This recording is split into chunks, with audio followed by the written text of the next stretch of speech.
ته د چا بندی ته د چا امتی دومره تا کې احساس نشته دی وی رستو به توبه وباسو که نه نو توبه خو د هغه چا دپاره ده چې نه پوهېږي نو ته خو ښه پوهېږې چې خلاف شریعت کومه که نه نو که په زړه د الله مهر لګوي او د سره د توبې توفیق درنه کړي بیا به څه کوې او که په دې حالت کې مرګ د باندې راغو بیا به څه کوې ظاهره کې دعوه د ایمان کوي او د عشق د رسول الله صلی الله علیه وسلم دعوه کوي چې زما د نبی علیہ السلام سره عشق دی او مینه ده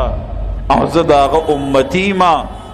او د قیامت په ورځ به زما شفارس کوي خو چې کله غم خادي راشي نو بیا طریقې د رسول الله ته نه یو تیار بیا د چا په نقش قدم روان ایتحاکمو الی الطاغوت بیا د هغه شیطان په نقش قدم زو که نزو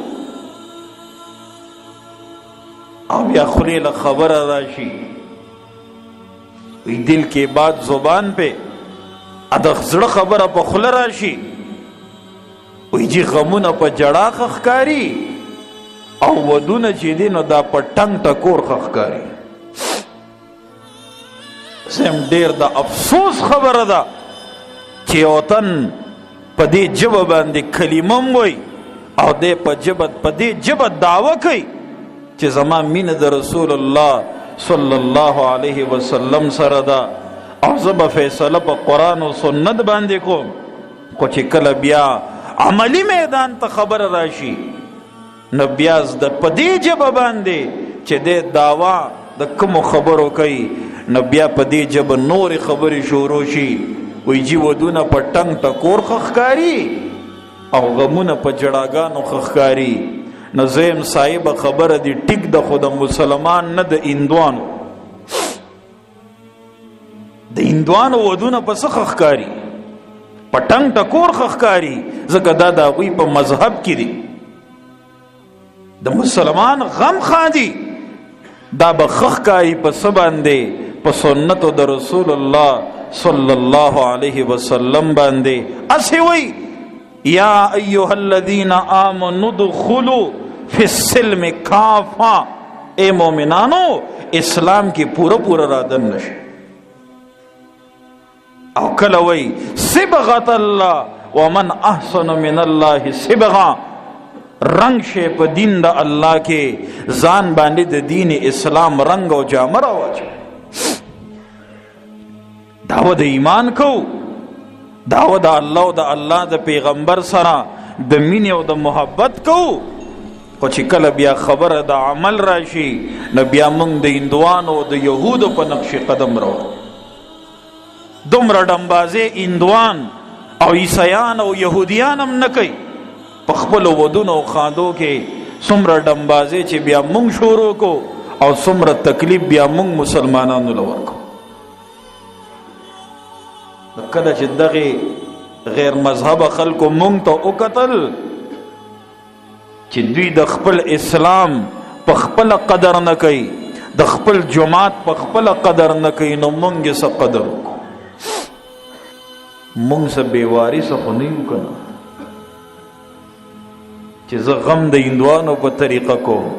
او خادي د هندوانو په طریقه کوم او غم او خادي د یهود او د نصارو په طریقه کوم نو تسوی چې ته مسلمان بے وارث نشي کېدی مسلمان بے وارث نشي کېدی تا ته سنت د نبی مهربان نه دی پاتې زه بیا ویم چې مولا قصروار دی پکار ده چې امام انکار وکړي چې غم او خادي د نبی علیہ السلام په طریقه نه کې نه جنازه پڑھاو مو نه نکاح پڑھاو چې تا خادي د پیغمبر د طریقې نه خلاف وکړه او دمان دې پکې راوستي نو د نکاح ما ته سلوي نکاح په دې ډمان وتړه دا حقیقت ویم که نه ویم نوی کله چې هندوانو کې خادي به وه نوی چې د مسلمانانو جماعت ته 3 میله مزل به پاتې شو نو هغوی به خپل ډمانو ته ویل چې د هر څه بند کې ځکه د مسلمانانو عبادت خانه را روانه نو چې کله د مسلمانانو د جماعت نه به 3 میله واوړېدل نو بیا به هغه ته ویلې چې شروع کړه نن خو دیوال په دیوال کور دی او دلته جماعت دی د رب عبادت کیږي عبادت خانه ده او خواته کور کې گمراهي شروع دي که نه دي شروع کله چې مونږ اسلام او جماعت بے قدره کو نو بیا د نور خلکو له ګیله مه کوه چې هغه به زما او ستا د اسلام قدر وکړي او د جماعت قدر وکړي خدای ته وګورئ قرآن ته وګورئ سنتو د نبی علیہ السلام ته وګورئ ته به سما د قیامت په ورځ د نبی علیہ السلام سره مخ څنګه لګې ته به سما د نبی علیہ السلام د شفاعت تمه امید څنګه ساتې چې زه د هغه په سنتو باندې عمل کولو ته نیم تیار او بلې غاړې ته دعوه لوی کومه چې کلمه مې ویلې د جنت ته به ځمه او که چېرته راګیر شومه نو نبی علیہ السلام به زما شفاعت کوي که چېرته شکایت نبی علیہ السلام وکړو بیا به څه دلته به مونږ شروع وي هلته به درزار شروع وي اسلام نن مونږ د کوره سپک کړی دی سپک کړی هم دی که نه هم دی سپک کړی نور نه ګیلې مه کوې کله چې مونږ د اسلام قدر شروع کو او مونږ په ځان اسلام نافذ کو ته ګوره چې هر څه ټیک کېږي که نه ټیک کېږي